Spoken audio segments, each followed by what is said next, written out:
오늘 우리 K 증시는 이번 주 마지막 거래일을 맞이해서 유종의미에 실패했습니다. 이거는 일단 그 탓을 좀 해보자면은 30%는 새벽 뉴욕 증시 하락 마감, 그리고 또 30%는 장중에 중국이 오늘 상해 지수랑 홍콩 항생 지수 모처럼 찐 반등이 나오나 보다 싶더니만 갑자기 오후 들어서 순식간에 꼬라박아 버린 거, 이게 우리 K 증시 투심을 30% 악화시킨 게 됐고, 다음 나머지 40%는 최근 들어서 2차 전지랑 초전도체가 하루하루 이제 막 반대로 움직이면서, 초전도체가 오르는 날은 2차 전지 조정이고 반대로 초전도체가 빠지는 날은 2차 전지 반등이고 이랬는데, 오늘은 이게 깨져버린 거예요. 그래서 둘 다 같이 결국 땅바닥에 툭 떨어졌습니다. 이거 이제 명절 때 민속촌 가면 그 널뛰기 하잖아요. 근데 제대로 작동이 되려면 양쪽이 이제 한쪽 올라갔다 한쪽 내려갔다 계속 이렇게 돼야 되는데, 어느 순간 갑자기 둘 다 같이 떨어져. 이건 이제 널이 부러진 거 아니겠습니까? 그래서 지금 K증시 투자 심리가 썸머 랠리 막판에 다다르면서 이게 지금 부러지려고 한다 이거죠. 사실 외국인들은 이번 주 들어서 계속 팔고 있는데, 뭐 이거는 이제 정확하게 또 반반으로 나눌 수가 있어요. 바로 중국 경기 침체 우려랑 미국 국채금리 상승, 딱 이 두 가지 원인입니다. 왕서방이 지금 알아 누워 있잖아요. 근데 미우나 고우나 우리 왕서방이 무지개 다리 건너면은 우리 K 증시도 또 마음의 준비를 해야 됩니다. 당장 테슬라 보세요. 지금 왕서방하고 같이 들어 누워 버렸잖아요. 그냥 퍼져 버렸어요. 근데 뭐 지금 중국 왕서방이 중병 걸린 것도 걸린 건데, 사실 요즘 월가가 자꾸 미 국채 금리 핑계 대면서 썸머 랠리를 급 마무리 지으려는 이유는 따로 있는데요. 미 의회가 2024년 회계년도 시작일이 10월 1일이에요. 그럼 당연히 내년도 예산 처리 기한이 9월 30일이겠죠. 그럼 이게 이제 제때 처리가 안 되면은 무슨 일이 벌어지느냐? 바로 지난 2018년도 부채 한도 다 찼는데 증액 협상 안 돼가지고 연방 정부 셧다운 갔던, 그러니까 바로 미국 공공기관이 문을 닫게 되는 거죠. 그래서 지난 5월 말에 미국 부채 한도 협상, 그 당시에 미국 하원에서 그 하원 과반 차지하고 있는 공화당이 막 회방 놓으면서 표결 막 안 돼가지고 재표결 가고 막 난리 쳤을 때, 바이든이 나와가지고 만약에 니네 의회에서 이거 가결 안 시켜주면은 내가 수정헌법 제14조 발동해가지고 대통령 재량으로 부채 한도 증액해버리겠다고 압박했었잖아요. 그러니까 니들 손에 쥐어줬을 때 알아서 잘 처리해라. 안 그러면 뺏어버리겠다. 사실 뭐 말이 압박이지 그냥 거의 협박 수준이었었죠. 의회 기능을 아예 무력화시켜버릴 수 있는 그런 그 개무시 전략으로 대통령이 권한 발동하기 전에 서로 이제 좋은 게 좋은 걸로 통과시켜라. 그래서 당시 공화당도 이제 민심도 눈치 보이고 그래서 결국 마지못해 하원에서 이제 가결시키는데 협조를 했죠. 근데 그때 당시 제가 내일뉴스 미리 보기에서 이게 결코 끝난 게 아니다. 공화당이 이제 앞으로 하원에서 처리해야 될 안건들이 부지기수인데 거기다가 내년 미국 대선까지 지금 잡혀 있는데 두고 보라고, 이제 정말 사사건건 그 과반 의석 활용해가지고 완전히 민주당 피말리기 작전으로 들어갈 거라고. 이번에 부채 한도 가결 이거 절대 공화당 협조로 양보하면서 끝난 게 아니라 바이든 선전포고에 그냥 일보 후퇴에다가 반드시 공화당 얘네들 2보 전지인으로 치고 나올 거라고, 그렇게 맞설 거라고 다 얘기했었잖아요. 이런 건 다 영상으로 남아있기 때문에 절대 과장이나 구라를 칠 수가 없습니다. 지금 바로 그런 상황이 재현이 되고 있는 건데요. 당장 9월 30일까지 상하원에서 12개 세출 법안을 통과시켜야 되는데 공화당이 이 셧다운도 불사하겠다. 그래서 이번에 바이든 정부의 돈줄을 완전히 말려버리겠다. 이렇게 벼르고 있는 상황이거든요. 당장 IRA 그 인플레 감축법에 따른 전기차 보조금 이런 것들도 의회에서, 그러니까 우리로 치면 예결위에서 예산을 할당해 줘야 거기서 돈을 지급할 거 아니에요. 하여튼 그래서 미국 채권 금리도 저렇게 미리부터 막 급등하면서 경고 시그널 나오는데, 이걸 워싱턴에서는 어떻게든 지금 덮으려고 막 페이크를 쓴다, 이런 얘기예요. 여기에 대해서 BCA 리서치 측은 고객들한테 보내는 서한에서 지난번 부채 한도 협상 때 피했던 셧다운이 올가을, 그러니까 9월 30일 시한을 넘기면서 다시 워싱턴과 월가를 덮칠 수 있다, 이렇게 경고를 했습니다. 그러면서 공화당은 내년 11월 미국 대선에서 민주당 재집권을 막기 위해서 사실상 이번 기회를 놓치려고 하지 않을 것이고, 바이든 정부의 마지막 1년을 최대한 가난하게, 그래서 각종 보조금, 지원금 등 퍼주기 정책으로 지탱하던 바이든 지지율을 완전히 몰락시키는 데 매진할 것이다, 이렇게까지 보네요.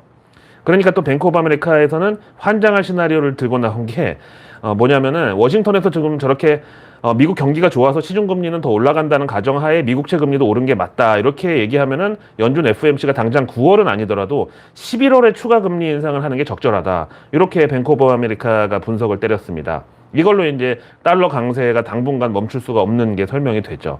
다음 월스트리트 저널의 연준 출입 기자이면서 일명 연잘알, 연준을 잘하는 사람으로 통하는 닉 티밀하우스 기자는 현재 월가 금융사들의 최대 고민은 연준 금리 인상 스케줄도, 그리고 향후 인플레이션 전망도, 그리고 미국 국채 금리도 전혀 지금 예측을 할 수가 없는 상황이라는, 그야말로 펀더멘탈이 완전히 안개 속에 쌓여 있다 보니까 주식시장도 역시 전망이 불가능한 상태다. 이렇게 분석했습니다. 런하 반갑습니다. 지난번에 입추 지나지 않았나요? 근데 가을 됐는데 왜 이렇게 아직도 더운지. 역시 더울 때는 찬물 한 바가지 뒤집어 쓰고 바로 이제 깻잎머리로 영상 찍는 게 더위 피하는 최고입니다. 자, 초전도체 전도사로 활약한 지 벌써 한 달째인데 관련주들의 주가를 보면은 다시 모든 게 원점으로 회귀를 하는 것 같습니다. 아니, 엊그제까지만 해도 그 초전도체 테마주 사측에서 직접 나서가지고 우리는 이번 그 상상초, 그러니까 상온 상합 초전도체 LK99랑 관계가 없다고 제발 우리 회사랑 우리 종목이랑 사랑에 빠지지 말라고 읍소를 해도 투자자들은 원래 저렇게 겸손한 애들이 진짜 실력자라고, 또 지금 저렇게 일부러 막 감추는 거 보니까 진짜 오히려 뭔가 있는 것 같다고, 그래서 막 상한가 보내버리고 막 난리 치더니 정확하게 2박 3일 만에 완전히 애증으로 그냥 애가 증오로 바뀌어버렸는데요. 그래서 제가 직접 비유하기를, 원래 미스코리아 선발대회도 진선미 중에 1등 하는 그 진하는 참가자는 인터뷰 때부터 원래 좀 겸손하지 않냐. 옆에 언니가 더 예쁩니다. 자기는 여태까지 올라온 것만 해도 너무 감사합니다. 이런다고 얘기했었잖아요. 근데 지금 보니까 진이고 뭐고 아예 이 참가자는 남자였습니다. 아니, 미스코리아 선발대회에 미스터가 나온 거라고. 그러나 이 LK99에 대한 한국 초전도 저온학회 검증위원회의 시연이 마침내 9월 초로 잡혔습니다. 근데 이거 원래 8월 말이라고 그러지 않았었나요? 거기서 다시 9월 초로 갔네요. 이거 이러다가 정말 추석 전에 이 LK99 실물을 볼 수나 있을지 모르겠어요. 보름달보다 더 지금 기다려지고 간절합니다. 현재 스코어는 딱 어디까지냐면은 퀀텀 에너지 연구소 대표 겸 LK99 그 이름에서 L로 알려진 이석배 박사가 요즘 샘플 요청이 계속 들어오고 있어서 정신이 없는 상황이라고, 그리고 한국 초전도 저온학회 측은 LK99 제조에 필요한 황산 납을 확보해서 서울대, 경희대 등 6개 대학 연구실에서 지금 LK99 제작에 이미 돌입했다. 근데 현재까지는 초전도성을 나타낸 측정 결과는 안 나왔다고. 그러니까 우리 대한민국을 비롯해서 전 세계 연구기관들도 아직까지 뭐 포기를 안 한 것이 더 많다 이거예요. 그 와중에도 인도 국립연구소 아와나 박사는 계속 지금 LK99가 이게 초전도체가 맞다고 우기고 있는데, 자기가 지금까지 LK99 검증 작업에서 얻은 성과들을 세미나를 통해서 전부 공개했는데요. LK99의 일부 부양, 그러니까 한쪽만 이렇게 떠오르는 그 현상은 마이스너 효과라기보다는 반자성 혹은 강자성 때문이다. 근데 이거는 초전도체가 아니라도 성립이 되긴 하는데, 결정적으로 이 LK99의 경우는 자기장이 측정되는데 이게 바로 초전도성이 아니면 설명이 안 된다. 그래서 결론은 여전히 희망이 있다. 이렇게 문구로 아와나 박사가 박아버렸습니다. 다음 오늘의 중국 소식. 일단 월가에서는 중국이 대규모 경기 부양책을 내놓을 수 없을 것이라는 인식이 확산되고 있는데, 그 배경이 중국 당국 그리고 시진핑이 현재 자기들이 정치를 잘해서 결국 올해 GDP 목표치 5%를 달성할 수 있을 것이라고 자신하고 있는 게 요게 문제라고. 그럼 오늘 장중에 중국 홍콩 증시 갑자기 목이 부러지면서 팍 꼬꾸라진 게 이런 중국 당국의 자신감 표명 때문이었을까요? 하긴 지금 중국 부동산 업체들 투자한 고객들이 내 돈 빼겠다고 지금 회사 찾아가가지고 돗자리 깔고 들어눕고 막 난리치고 있고, 또 청년층 실업률 비공개했다고 청년들은 우리가 봉이냐고 지금 막 젊은 사람들도 민심이 흉흉하니까 이 혼란을 잠재우려고 자기들 나름대로는 자신감을 표명한 건데, 이게 경기부양책은 꿈도 꾸지 말라는 이런 메시지로 이제 판정이 난 거죠. 근데 지금 그렇다고 아무것도 또 중국 당국이 안 하면은 그 부동산 PF 많이 물려있는 중국 자산운용사들도 지금 그 다음 타자로 지금 자빠집니다. 이러다가. 여기에 대해서 모간 스탠리 리서치 센터장 출신으로 97년 아시아 외환 위기하고 한국 IMF를 정확하게 예측했던 데이빗 로치는 중국 경제가 내수는 부동산 침체에 발목 잡혔고 무역은 미국의 견제에 멱살 잡혔고 그래서 결국 중국 경제는 영원히 회복되지 못하고 중진국의 함정에 빠져버릴 것이라고 독설을 했습니다. 뭐 흔히 말하는 재패니피케이션, 뭐 일본 스타일 장기 불황 내지는 그 L자형 침체 뭐 이런 거죠. 근데 이 데이비드 로치가 여기서 벗어날 수 있는 딱 한 가지 방법이 있다고 제시하는데 그게 바로 중국 정부가 외과 의사에 빙의해가지고 김사부로 나서가지고 악성 부채랑 섀도우 뱅킹 자산들을 전부 칼질을 해버려야 되는데 근데 그 내부에는 중국 공산당 간부들의 이해관계가 다 뻗쳐 있어가지고 그러지도 못할 것이라고. 그러니까 이제 종양을 지금 떼어내야 되는 상황인데 그 종양에 신경이 잔뜩 몰려있다 뭐 이런 거죠. 하여튼 데이비드 로치는 이런 상황에서 돈 풀기식 경기 부양을 쓰면 그 유동성을 먹고 암덩어리, 종양덩어리도 함께 커질 것이다. 이렇게 봤습니다. 자, 오늘 아시다시피 중국 부동산 2위 업체 헝다가 결국은 미국 파산법원에 챕터 15, 우리식으로 하면 파산보호 신청을 냈죠. 그러니까 지난번에 공적자금 투입해가지고 살려주지를 말았어야 됐다. 뭐 이런 지금 지적이 있는데 그렇다고 작년에 이 헝다가 만약에 자빠졌으면은 중국은 그나마 올 초에 리오프닝 약발조차 전혀 없이 바로 그냥 작년에 침체로 빠졌을 수도 있어요. 왜냐면은 그때 당시만 해도 글로벌 유동성 환경이 지금처럼 풍부한 그런 상황이 아니었거든요. 근데 또 중국 입장에서는 아, 왜 나만 갖고 그래? 이런 심정일 수 있는 게 사실 이번 썸머랠리가 5월 말부터 시동 걸려가지고 지금까지 3개월을 온 건데 그 발단이 미국 중소형 은행들 그 실리콘밸리 은행 유동성 위기 오고 막 뱅크런 터지고 막 그때 이제 미국 정부가 돈 풀어준 그걸로 지금 이제 이렇게 증시가 또 내달린 거잖아요. 근데 중국은 그런 대책조차 쓰지를 못하게 하면은 이건 또 억울하다고 그러겠죠. 여기에 대해서 영국 이코노미스트지는 중국 정부가 부동산 시장에서 완전히 통제력을 상실했다고 정말 그 시진핑이 들으면 환장할 분석을 내놓았습니다. 그래서 결국 뭐 제가 개인적인 감정은 없지만 이 시진핑이라는 사람은 공동부유라는 그 카드를 꺼내든 것만 봐도 이제 인민들한테 자본주의 맛보게 해주고 잘 살게 해줬더니 뭐 상하이방 같은 애들이 막 개기지 또 알리바바 마윈 같은 그런 갑부들이 또 세력화하려고 나대지 이런 게 다 자기 통치 체계의 위협이거든. 그러니까 뭐 예초기로 산소에 벌초하듯이 하여간 수시로 조금이라도 올라온 건 다 베어버리고 또 그러다 완전히 뿌리가 흔들리는 애들은 국유화를 하면서 통제권 안에 넣고 이런 식으로 자기 권력을 유지하려는 것 같아요. 앞만 봐도. 하지만 우리 왕서방이 이런 식으로 나약하게 골로 가버릴 리가 없습니다. 그래서 내일 뉴스는 내일 보면 너무 위험합니다. 구독과 알림 설정만으로 아직 나오지 않은 오늘 뉴스도 아닌 내일의 뉴스를 매일 저녁 여러분들 안방으로 제가 직접 배달갑니다. 자, 8월 22일이 다음 주 화요일인데요. 이날 남아공에서 브릭스 정상회의가 열립니다. 브릭스는 아시다시피 브라질, 러시아, 인도, 차이나 이렇게 4개 신흥국가를 묶어가지고 부르는 용어인데 근데 이걸 또 처음 창시한 게 골드만삭스였어요.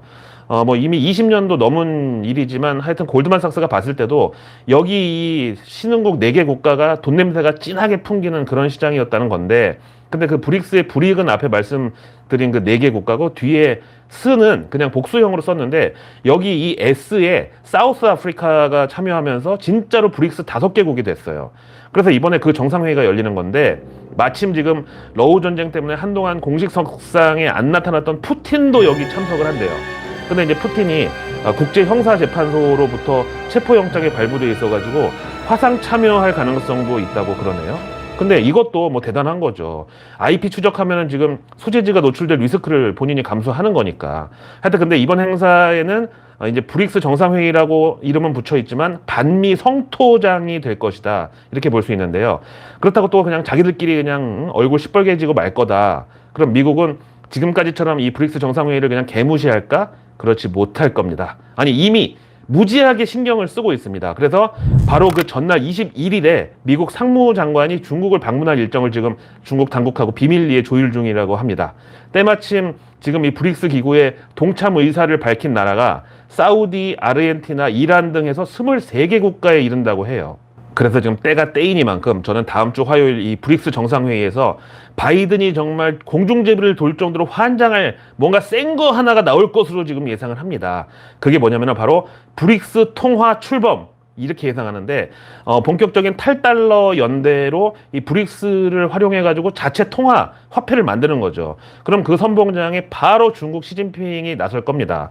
아니 왜 유럽연합이 유로화 만드는 건 되고 우리는 안 되냐. 사실상 이 브릭스 5개 국가 무역 규모가 G7 제낀 지 오래됐는데 우리도 화폐 하나 만들어 보겠다. 아니면 최소 통화 동맹이라도 맺어야 되겠다. 이런 식으로요.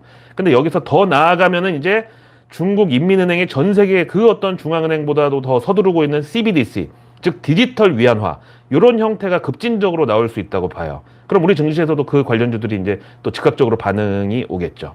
그러고 나면 다음 주 수요일은 8월 23일. 이날 이제 미국 공화당의 첫 번째 대선 후보 토론회가 열립니다. 그럼 이제 또 트럼프부터 그 트럼프 라이벌로 부상한 로널드 디센티스 플로리다 주지사, 이 양반도 이제 또 반중 하나만큼은 트럼프에 안 밀리는 사람인데, 하여간 토론에 나와가지고 중국 조직이 내가 더 잘할 수 있다고 적임자라고 막 화력을 모으겠죠.